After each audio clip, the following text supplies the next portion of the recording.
Huge story in Quebec's leading newspaper today, Le Journal de Montréal. It's about Zunera Ishaq, the Muslim woman from Pakistan who moved to Canada.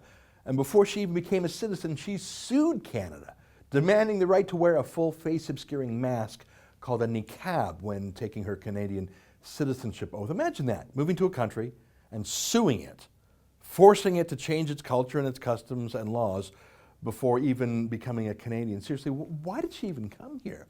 Especially if she wants to live like she's some medieval piece of property. I don't get it. But the bigger disgrace, of course, were our own liberal courts, who sided with this underminer and changed the law for her. And Elections Canada, which allows people to vote wearing Muslim face masks, and now all other face masks, apparently. Seriously, we have destroyed the integrity of our democracy in the name of political correctness and to appease radical Islam and not hurt the feelings of misogynistic bullies who want to treat women like their property. Anyways, here's the news in the Journal de Montréal, but not in any English-Canadian media that I've seen. The news is that Zunera Ishaq is a volunteer with a Muslim group that is linked to Jamaat-e-Islami, a Pakistani party listed as a terrorist organization by various Western governments, including the European Union.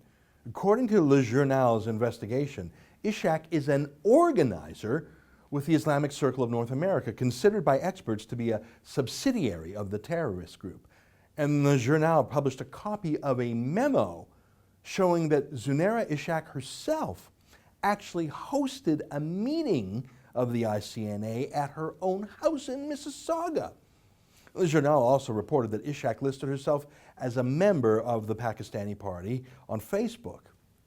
Hang on, I thought she was a Canadian now with all her heart, loyal to Canada and our Queen. Well, why is she, at least on Facebook, a member of a foreign political party, one deemed by Western governments to be a terrorist group? Jamaat-e-Islami supports the Taliban. It has a violent wing. It's un-Canadian. And Zunera Ishaq was hosting coffee parties in support of its subsidiary organization in her home in Mississauga. What a great Canadian, eh? Ishaq wouldn't talk to the newspaper, but her lawyer swears she doesn't have a violent bone in her body and renounces violence. You know, I'm sure that's true.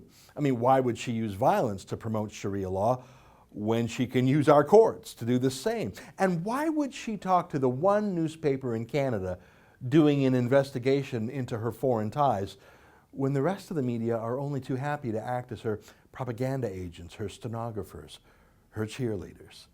For TheRebel.media, I'm Ezra Levant.